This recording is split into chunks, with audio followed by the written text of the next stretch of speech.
Hansı cümlədə altından xətt çəkilmiş hissə qrammatik mənasına görə digər cümlədəkindən fərqlidir? A bəndə xırdaca qarışqalar işləyir, zəhmətkeşliyini göstərirdilər. B. O, boyca babasına bənzəyirdi, olduqca ucaboy və qamətli idi. C. 10 yaşında qızı, bir də dünyaya təzə gəlmiş körpəcə oğlu var. D. Təzəcə paltarlardır, oğlumun əyində olmadığı üçün atmalı oluram. Y. Yumruca yanaqları, sıx kirpikləri onu oyuncağa bənzədirdi. Fikir versəz, xırda, körpə, təzə, yumru, hamısı sifətdir. Sifətə artırılan caca nə olur? Ədat. Ədat olur, ismi artırılan isə o boyca, burada isə boyuna görə qoşmadır. Deməli, B bəndindəki boyca sözündəki ca qoşmadır, digərlər nümunələrdə sifətləri artırılan ca ədatdır. Cavab olur B. Hansı cərgədəki sözlərdən birinin yazılışı səhvdir? Sayğac yox, sayğac yazılmalıydı. Fövqəladə doğrudur. Deməli, bu səhvdir, bu doğrudur. Povest, səliqə, ikisi də səhvdir. Təqlid, virus, ikisi də səhvdir. Tüfəng, töhmət, ikisi də doğrudur. Resept, saxtakar, doğrudur. Cavab olur A variantı. Hansı cümlədə səbəb zərfliyi işlənib? A. Bunu əvvəldən düşünmədiyi üçün xırda pul götürməmişdi. Yəni götürməyib, niyə, nə üçün, nə səbəbə? Bunu əvvəldən düşünmədiyi üçün, düşünmədiyinə görə. Bax, bu səbəb zərfliyidir. Dünən bu xəbəri eşidəndən bəri özümə yer tapa bilmirəm. Nə zamandan? Dünən bu xəbəri eşidəndən bəri zaman zərfliyidir. Evə qonaq çağırmadığına görə inciyən adamdan uzaq dur. Hansı adamdan? Evə qonaq çağırmadığına görə inciyən. Bu feili sifət tərkibi və təyindir. Yəni, buradakı çağırmadığına görə feili sifət tərkibinin içində də ona müstəqil səbəb zərfliyi götürmürsünüz. Əllərini bir-birinə vuraraq qəhqəhə çəkdi. Necə, nə tərzdə? Əllərini bir-birinə vuraraq. Hamana baxdı, getdi. Dalğalar sahilə çırpıldıqca içimdə təlatümlər də böyüyürdü. Nə tərzdə? Bu da səbəb zərfliyi deyil. Cavab olur A variantı. Bunu əvvəldən düşünmədiyi üçün cümlədə müstəqil səbəb zərfliyidir. Verilmiş cümlələrdə zərfin mənacı hansı növlər işlənmişdir? Fayton gecənin səssizliyində şəhərdən çıxaraq bir qədər gedib xoş şırıltı ilə axan arxı keçdi. Bax, buradakı gecə isimdir, buna zərf demirsiniz. Bir qədər gedib kəmiyyət. Sonrakı əsrin küləkləri, selləri buranın xarabalıqlarını da yoxa çıxardı. Bax, sonrakı sifətdir, bunu da götürmürsünüz. Burada da zərf bura yer zərfi. Deməli, kəmiyyətlə yer zərfi. Cavab olur C. Cümlələrin birində həmzin sözlər işlənməyib. Bütün günü oğlunun keşiyini çəkdi, gözünü yummadı. Bax, oğlunun keşiyini çəkdi, gözünü yummadı, həmzin xəbər işlənib. Şəhərdə ancaq qocaların, uşaqların qaldığı deyilir. Deyilir. Nə? Şəhərdə ancaq qocaların, uşaqların qaldığı. Bu cümlədə həmzin üz var, xeyr. Bugün gələndə mövsüm meyvələri, çiyələk, alça aldım. Nə aldım? Çiyələk aldım, nə aldım? Alça aldım. Həmzin sözü var, var. Dərsdən sonra evə gəldim, biraz dincəlib dostuma zəng etdim. Gəldim, mən, zəng etdim, mən. Həmzin xəbər var, var. Dünəndən solğun, halsız görünürsən. Həkimə get, müayinə olun. Necə görünürsən? Necə görünürsən? Həmzin sözü var, var. Həkimə get, müayinə olun və s. Burada da var. Cavab olur B variantı. Bu nümunədə, yəni bu cümlədə həmzin sözlər işlənməyib. Hansı cümlələrdə o əvəzliyindən sonra vergül qoyula bilməz? Şah içəri girəndə o yerindən durmadı, vergül qoyula bilər. Qəzadan sonra o daha çox özünə qapanmağa başlamışdı, köməkçi hissəsi, yəni ədat gəldiyi üçün qoyula bilməz. Mənə elə gəlir ki, o sinifdə hamıdan məsuliyyətlidir, vergül qoyula bilər. O da bacısı kimi xaricdə təhsil davam etdirmək istəyir, köməkçi hissəsi gəldiyi üçün qoyula bilməz. Son vaxtlar o işləyib ailəsinə maddi yardım edir, feil gəldiyi üçün vergül qoyula bilməz. Cavab qoyula bilməyənlər 2, 4, 5, B variantı. Hansı cümlələrdə həm xitab, həm də ara söz işlənib? Qarı demək, otların çiçəklərin dilini yaxşı bilirsən. Qarı xitab demək ara söz. Orxan, məncə artıq bütün mübarizələrdən əl çəkməlisən. Orxan xitab, məncə ara söz. Peşmanlıq, təəssüf hissləri adama heç nə vermir, Əli. Burada xitab var, ara söz yoxdur. Çünki təəssüf burada isimdir, təəssüf hissləri. Siz, nankör insanlar, necə deyərlər, yıxılanı baltalayırsınız. Siz yıxılanı baltalayırsınız. Burada mübtəda da nankör insanlar da bunun əlavəsidir. Ara söz var, amma xitab yoxdur. Tahir, qəhrəman komandada iştirak edəcəklər. Burada xəbər cəmdə olduğu üçün bunlara da həmsiz mübtəda deyirik. Və ümumiyyətlə burada nə yoxdur? Ara söz yoxdur, xitab olsa belə. Yəni o da yoxdur zaten, xitab da yoxdur. Cavab olur 1, 2, Y variantı. Adlı xalda işlənmiş isimlə başlayan cümləni müəyyən edin. A. Gülləri də özü kimi canlı və təravətlidir. Yəni onun gülləri, baxın mənsubə şeirçili sözdür. Deməli bu adlı xaldadır. Buradakı başqa hal şeirçi deyil. Adı unutmuşdu. Nəyi? Adı. Təsirli haldadır. Qorxu içində yaşamağa əsəblərim dözmürdü. Qorxu içində, yəni qeyri-müəyyən yelik haldadır qorxu. Payız fəsli gələndə yenə payız qeyri-müəyyən yelik haldadır. Ağacı yox, onun quru budaqlarını kəsməliyik. Baxın burada nəyi kəsməliyik? Yəni budaqlarla ağacı kəsməli deyilik. Bu nəyi təsirli haldadır. Cavab olur A variantı. Gülləri sözü adlı halda işlənmiş isimdir və bu cümlə də bundan başlayıb. Uyğunsuzluğu müəyyən edin. Ad dərəcəli sifət, azaltma dərəcəli sifət, çoxaltma dərəcəli sifət. Bax, fikir versəz, Y variantında açıq aşkar. Bu sifət necə sifətdir? Açıq aydın, açıq aşkar. Bunlar adi dərəcəli sifətlərdir. Yəni, yaxın mənalı, yəni eyni mənalı sözün birləşməsi demək ki, yaxın mənalı sözlərin birləşməsindən yaranmış mürəkkəb adi dərəcəli sifətdir. Elə uyğunsuzluq buradadır. Cavab olur Y variantı. Digərlərində sıxıntı yox. Cədvəldəki uyğun fikirləri müəyyən edin. Yəni, fikirlər verilib qarşındakı hökmlər, əgər bunlar doğrudursa, yəni ikisindən tutuşursa, biz qəbul edəcəyik, tutuşmursa qəbul etməyəcəyik. Onun anası bu dünyadakı qadınların ən xoşbəxtlidir cümləsində yer zəifliyi işlənib. Bu cümlədə yer zəifliyi varmı? Xeyr. Deməli, bu yanlışdır, bu da yanlış olduğu üçün qəbul edirik. Cəmaat özünüzə problem yaratmayın. Cümləsinin mübtədası toplu isimlə ifadə olunur. Buradakı cəmaat sözü xitabdır, mübtəda deyil. Bu yanlışdır, bu doğrudur, bu qəbul etmirik. Yəni uyğun deyil, uyğunsuzluqdur burada. Yerli əhalinin inadından hirslənən hökmdar qəzəbləndi. Cümləsində səbəb zəifliyi işlənib. Hirslənən hansı hökm var? Qəzəbləndi, kim hökmdar? Hansı hökmdar? Yerli əhalinin inadından hirslənən. Bu cümlədə səbəb zəifliyi var? Xeyr, yanlışdır, bu da yanlışdır, uyğundur. Götürürük. 1-3 varsa saxlayın, yerdə qalanlar çıxırsınız. Bütün planların ailəsi ilə dincələ bilmək üçün, bütün planların ailəsi ilə dincələ bilmək üçün qrup cümləsində mübtəda işlənməyib. Bəli, kim qrup? O qrup, Əli qrup, Vəli qrup. Bu doğrudur, mübtəda yoxdur. Bu da doğru olduğu üçün seçirik. Yanına biraz çörək və su qoyun cümləsində həmsiz tamamlıqlar işlənib. Bəli, çörək qoyun, suyu qoyun. Bu doğru, amma bura yanlış olduğu üçün bunu da qəbul etmirik. Cavab oldu zaten 1, 3, 4, B variantı. Mətnin düzgün planını müəyyən edin. Planlar belədir. Gözlənilməz narazı qonaq, dəllalla münasibətin bitirilməsi, təklifə sərt cavab, sıxıcı anların yaxın dostu. Bax, bir 4-ü birinci götürə bilərik. Niyə? İlk abzası nə deyir? Xeyli vaxt idi ki, Sabir xəstə yatırdı. Darıxanda Nizaminin əsərini götürüb vərəqləməyə başlayırdı. Darıxanda, sıxıcı anlarda yəni dostunu köməyinə satan Nizaminin əsərləri. 4-ü yazdıq birinci. Sonra gəlir dəllal. Gözlənilməz narazı qonaq kimi qeyd edilə bilər. Bəli, gileylənir də əşyaları sata bilməyib, kitabları sata bilməyib. 4-1 qeyd edirik. Ondan sonra gəlir ki, dəllal Xəmsə ilə bağlı Sabirə təklif verir. Düzdürmü? Sabir buna nə cavab verir? Sərt cavab verir. Bunu qeyd edilir. Ən sonda da dəllalla bütün münasibətləri bitirir. Cavab olur 4-1-3-2 A variantı.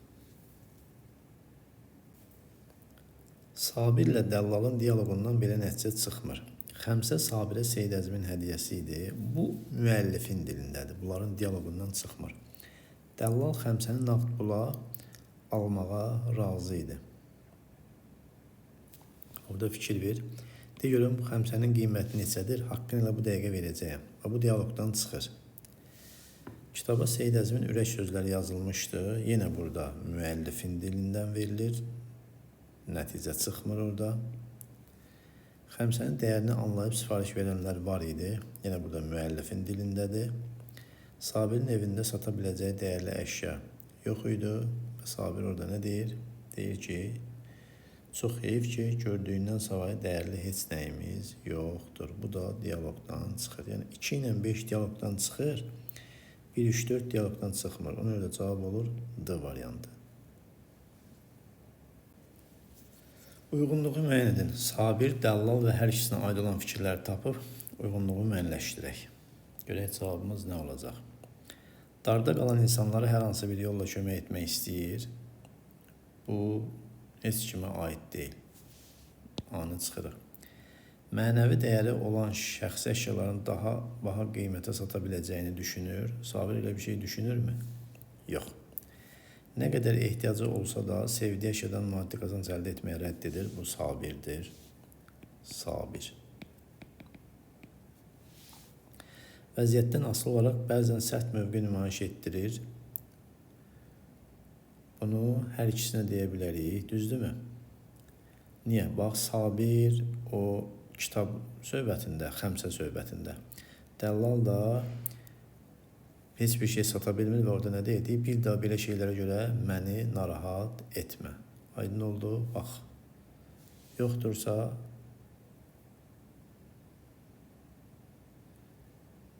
yəni bunu vurğuya qoy ki, bir də belə şey görə məni narahat eləmə. Yəni bunu da bax fikir verin. Onda bundan sonra belə lazımsız şeylər satmaq üçün məni narahat etmə. Bunu dəllala aid eləyə bilərik. Yox, hər ikisinə aid eləyə bilərik. Hər ikisinə. Əlinə düşən fürsətləri dəyərləndirib qazanc əldə etməyə çalışır. Bu da dəllala deyə bilərik. Bu Xəmsə ilə bağlı. Bunu Sabirə yazaq. 1C, 2Y, 3D. Cavab olur B variantı. Mətnin tərkib hissələrini genişləndirə bilən cümlələrə əsasən uyğunluğu müəyyən edin. Giriş hissə, əsas hissə, nəticə hissə. Giriş hissədə nədən danışılır?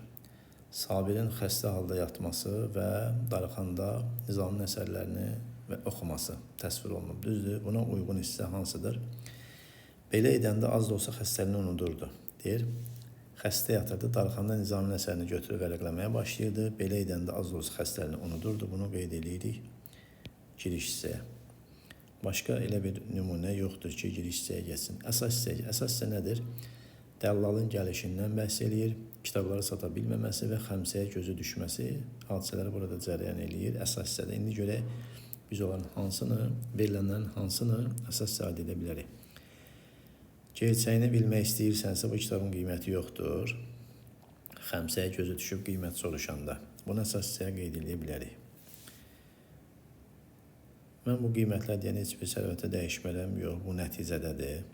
Yəni, bu nəticəyə deyə bilərik. Zaten qalsın burada. Müsahibinə zillənən bu gözlərdə həris ovçu baxışı var idi. Dəllalın Xəmsəni görən andakı hala kimi qeyd edə bilərik bunu. D-ya. Dəllal özlüyündə nə qədər qazana biləcəyini hesablayırdı. Yenə o Xəmsəni gördükdə.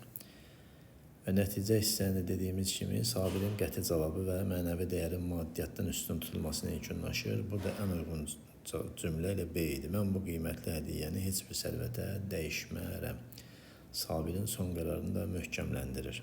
Cavab olacaq 1C, 2ADY, 3 Bakı. Y variantı. 1C, 2ADY, 3 Bakı. Mətnə görə səbəbi bilinmir. A. Sabirin dəllalla müraciət etməsinin səbəbi, bəli, bu bilinir, çünki ehtiyacı var. Ona görə də biz bunu göstərə bilərik ki, Sabirin dəllalla müraciət etməsinin səbəbi bilinir ki, yəni xəstə yatır, heç bir əlavə iş görə bilmir, məqsəd müalicə üçün pul tapmaqdır. Ona görə də bu mətndə məlumdur. Dəllalın Sabirə gilə güzar etməsinin səbəbi kitabları sata bilməməsidir. Bu da məlumdur. Xəmsənin Sabir üçün əhəmiyyəti, əlbəttə ki, bu konkret, ustadı Seyid Əzim Şirvani bağışladığı üçün, deməli, bu kitabın əhəmiyyəti Sabir üçün önəmlidir. Dəllalın Xəmsəni almaq istəməsi də məlum məsələdir ki, baha qiymətə satıb yəni pul əldə etmək, bunların hamısının səbəbi var.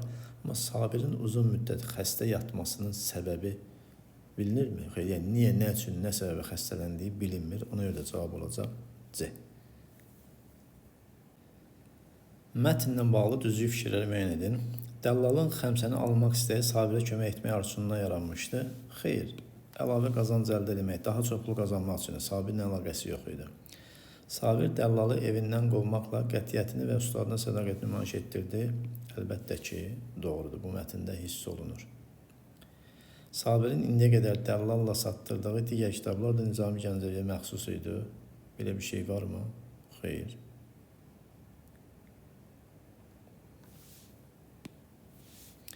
Xəmsə Sabir üçün həm ustadın yadigarı, həm də mənəvi təsəlli mənbəyi idi. Doğrudur. Girişdə nə hiss edirdi? Darxanda Nizamın əsərlərini götürüb vərəqləməyə başlayırdı.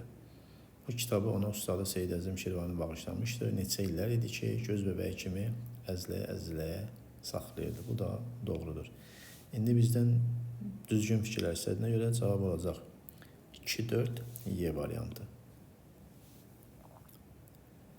Dəllalın deməyindən belə çıxır ki, Sabir cəmaatın nəzərində, bax fikir verin bu hissəyə. Bütün Şamaxını gəzib ayaqdan düşmüşəm, amma bu kitablara pul verən tapılmadı. Kimə təriflədimsə dodaq büzdü, məni məsxərəyə qoydu. Dedilər ki, bunlar yaxşı kitab olsaydı Mirzə Ələkbər satdırmazdı. Yəni bu nə demək? Bu demək ki, cəmaatın gözündə Mirzə kitabların dəyərini bilən şəxs kimidir. Yəni qiymətli kitabları satdırmaz. Düzdür? Ona görə cavab olacaq B variantı. Sabir cəmaatın nəzərində kitabların həqiqi dəyərini bilən şəxsdir. Qarşısında rəqəm yazılmış hansı cümlələrdə bütün sözlər həqiqi mənada işlənmişdir? Qarşısında rəqəm yazılmış sözlər bunlardır, cümlələr bunlardır. 5, 4 də burada. Bax, fikir verin. 2-də ayaqdan düşmək, yorulmaq mənasında, sənə əl tutmaq istəyirəm, kömək etmək mənasında. Düzdür? Digərlərində, məsələn, 1-də bu kitabı ona ustadı Seyid Əzim Şirvani bağışlamışdı, həqiqi mənada. Mirzə, əgər gizlində qiymətli bir şey varsa, mən elə bu saat nağd pulu ala bilərəm. Hamısı həqiqi mənadadır. 1, 2, məsələn, 4-ə baxırıq. İçərisindən 1, 2 yox, 1, 3. İçərisindən xəbərdar olmasa da bu kitabın tərifini çoxlarından eşitmişdi. Burada da yenə hamısı həqiqi mənadadır. Deməli, 2 ilə 5-i çıxırsa, cavab olur 1, 3, 4 A variantı. Mətnə əsasən sxemi tamamlayın. Dəllal Xəmsəni oxuduğu üçün onun bədii dəyərindən xəbərdar idi. Fikri doğrudur yoxsa yanlış? Təbii ki, yanlışdır. Sadəcə başqalarına eşitmiş. Bax, fikir ver. Əgər Nizaminin Xəmsəsini tapsan, gətir, haqqını artıqlaması ilə verərəm. Xəmsəyə gözü sataşlı dərhal ayaq saxladı. İçərisindən xəbərdar olmasa da bu kitabın tərifini çoxlarından eşitmişdi. Fikir verirsə, deməli bunu oxutmayıb, içərisindən xəbərdar deyil. Yəni əsaslandırma odur ki, o kitabı oxumayıb, o kitabı oxumayıb, haqqında başqalarından eşitmişdi. Haqqında başqalarından eşitmişdi və s. Bax, buna uyğun fikirlər yazaraq sualı cavablandıra bilərsiniz. Mətnə əsasən cədvəl tamamlayın. Sabir üçün, dəllal üçün problem və çıxış yolu yazmalıyıq. Sabir üçün problem nədir? Maddi çətinlikdir, düzdürmü? Maddi çətinlik. Yəni pulun olmaması, ailəsinin çətin vəziyyəti, yəni bununla bağlı bunları qeyd edə bilərsiniz. Xəstəliyi də yaza bilərik. Xəstəliyi və ona görə də maddi çətinliyə düşməsi qeyd edə bilərik. Yəni çıxış yolu yaza biləcək məsələni tapırıq. Dəllal üçün nədir? Sabirdən götürdüyü kitabları sata bilməməsi. Yəni kitabları sata bilməməsi. Kitab sata bilməməsi.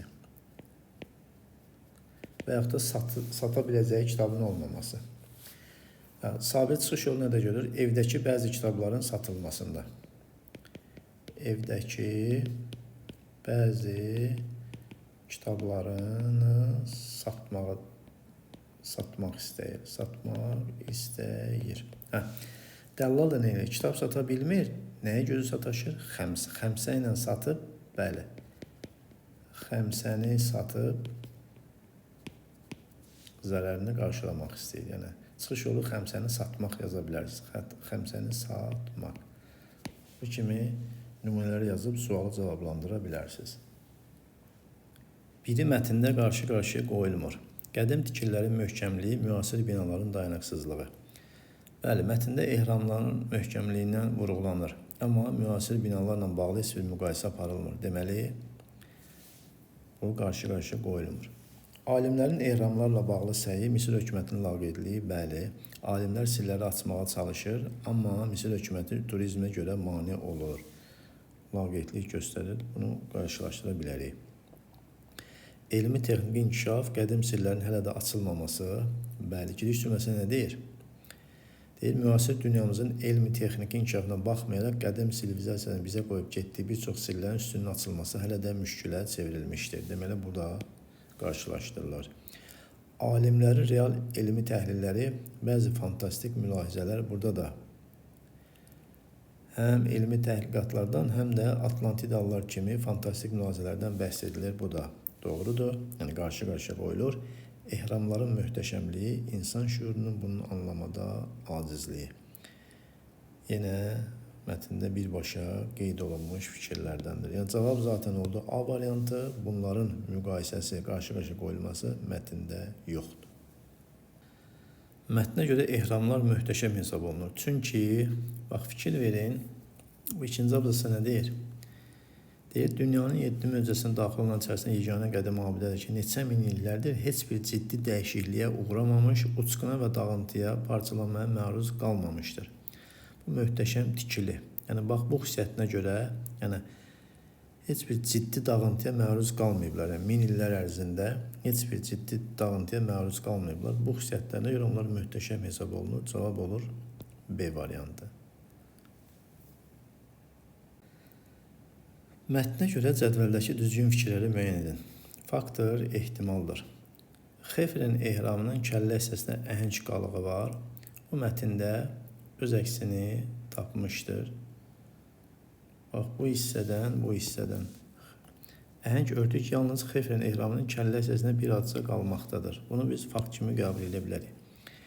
Ehramlar fironların dəfni üçün inşa edilmişdir. Yəni, bu ümumi məlumat, yəni mətndə fakt olaraq yoxdur. Biz sadəcə əlavə biliklərimizdən istifadə deyə bilərik ki, bəli, bu fironlar tikdirib bunu və ehtimal özləri nədir? Dəfn olunması üçün və s. Bunu ehtimal kimi deyə bilərik. Fakt kimi mətndə yoxdur. Ehtimala baxırıq. Otaqlarda insan sivilizasiyası sirləri saxlanılır. Bax, bu abzasa fikir verin. Məşhur okulist Blavatskinin sözlərinə görə ehramlar eramızdan əvvəl 2500 il əvvəl deyil, ondan 75 min il əvvəl Atlantidaların genofondunun saxlanması məqsədilə inşa edilmişdir. Digər mülahizələrə nisbətən bu məsələ daha ağlabatandır. Nostradamus da öz yazılarında bildirmişdi ki, ehramlar Atlantidalılar tərəfindən inşa edilmişdir. Yəni, bu bir ehtimaldır. Aydın oldu, sadəcə nə deyir? O belə bildirib ki, onun sözlərinə görə bu fakt kimi yox, ehtimal kimi bunu götürə bilərik. Xeops ehramının 4500 ildən çox yaşı var. Bax, biz bunu hesablayaraq, eradan əvvəl 2500, indi 2000-ci illərdir və deyə bilərik ki, Xeops ehramının 4500 ildən çox yaşı var. Bunu fakt kimi deyə bilərik, ehtimal kimi deyəmərik. Cavab olur 1, soldan 1, sağdan 3, D variantı. Mətnə görə cədvəldəki düzgün fikirləri müəyyən edin. Mətnə görə müəyyən etmək olur, mətnə görə müəyyən etmək olmur. Baxaq görək.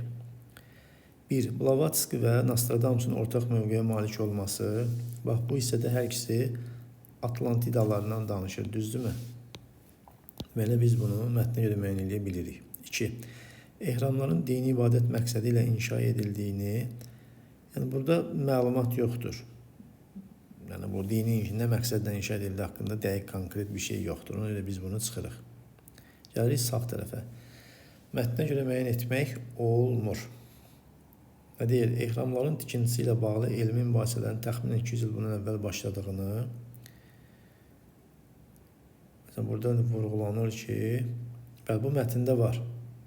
Orada toxunulub ki, 1822-ci ildən bəri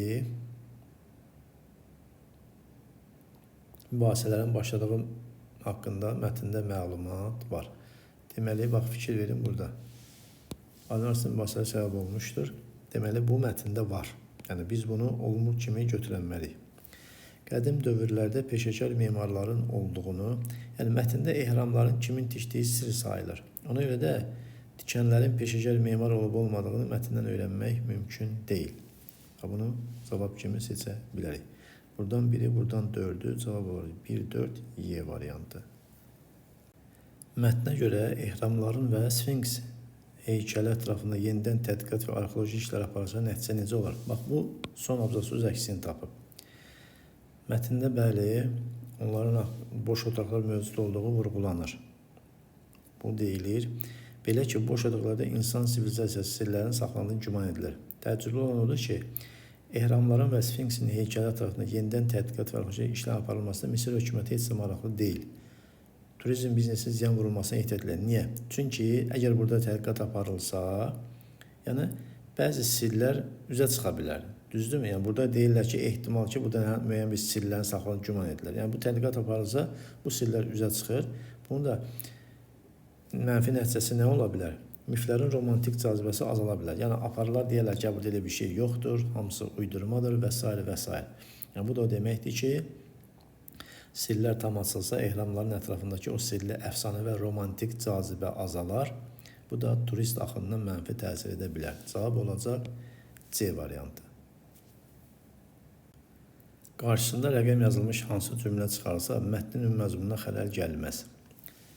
Bax, fikir verin, ilk abzasa baxın. İlk abza nədən danışılır? Müasir dünyamızın elmi texniki inkişafına baxmayaraq, qədim sivilizasiyanın bizə qoyub getdiyi bir çox sirlərin üstünün açılması hələ də müşkilə çevrilmişdir. Bu sirli aləmlərdən biri də Misir ehramlarıdır.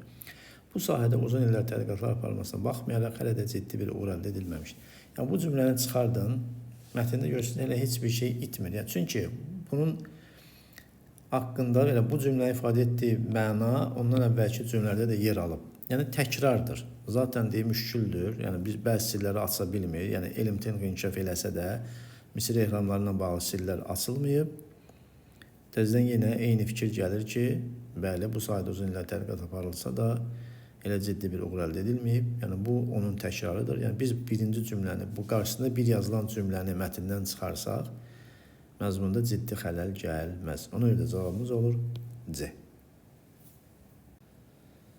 Çərçivə içərisində verilmiş ifadənin mətndəki mənada işləndiyi cümləni müəyyən edin. Baxaq görək, ümumiyyətlə, burada ifadə budur. Yəni, nə üçün və kimlər tərəfindən inşa edilməsi hələ də bir sir olaraq qalır. Yəni, burada nə məna bildirir? Onu bildirir ki, yəni bir məsələnin hələ də aydınlaşmaması, gizli qalması vəziyyətini ifadə edir. Cümlələrə fikir versəz, hamıya müəmmalı qalan bizi gecə nə üçün çağırmasıdır. Hamıya müəmmalı qalan bizi gecə nə üçün çağırmasıdır. Bax, bu da sir qalmaqla müəmmalı qalmaq demək olar ki, eyni mənadır. Cavab olur D. Mətndə altından xətt çəkilmiş sözə əsasən cədvəldəki doğru fikirləri müəyyən edin. Altından xətt çəkilmiş söz parçalanmağa məruz qalmamışdır, dağılmağa məruz qalmamışdır. Yəni, həqqi mənadadır. Dağılmaq sözünü əvəz edə bilərik. Parçalanaraq bütövlüyünü itirmək kontekst ilə mənası budur. Cavab olur 1, 4, 6, D variantı. Mətndə tünd qara hərflərlə verilmiş ifadələrin mənalarını izah edin. Müşkülə çevrilmişdir, çətin bir məsələyə çevrilmişdir. Burada da mülahizə, fikir, rəy kimi qeyd edilə bilər. Məsələn, çətin başa gələn, məsələn, müşkül nədir? Çətin başa gələn və yaxud da çətin həll edilən, çətin həll edilən, müşkül məsələ yəni. Əldə olunması çətin olan bir şey, yəni çətin əldə olunanla qeyd edilə bilərik. Çətin əldə olunan və s. Buna uyğun fikirlər yaza bilərik. Mülahizə də fikir, rəy kimi nümunələr yazaraq sualı cavablandıra bilərsiniz. Mətnə əsasən cədvəli tamamlayın. Səbəb nəticə cədvəlidir. Birində nəticə verilib, digərində səbəb verilib. Baxaq görək, bu nəticə nədir? Alimlər arasında ehramların yaranması ilə bağlı fantastik mülahizələr yaranıb. Bunun səbəbi nə ola bilər? Yəni, bu sirrin real, belə deyək ki, açığa çıxa bilmir. Yəni, həqiqətən də bunun, belə deyək ki, bu ehramların nə məqsədinə və kim tərəfindən tikildiyi barədə məlumat konkret deyil. Ona görə belə fantastik fikirlər yarana bilir. Yəni yaza bilərik ki, alimlər ehramların kim tərəfindən və nə məqsədlə tikildiyi barədə qəti qərara gələ bilməyiblər. Qəti qərara gələ bilməyiblər. Bunun nəticəsində də alimlər arasında fantastik münaqişələr yaranır. Biri deyir ki, Atlantidalılar üçündür və s. və s. və s. Belə. Ehramların və Sfinks heykəlinin altında boş otaqlar tapıldı. Nəticədə nə fikirlər ortaya çıxır? İnsan sivilizasiyasının qədim sirlərinin bu otaqlarda saxlandığı güman edilir. İnsan sivilizasiyasının Atlantidalıların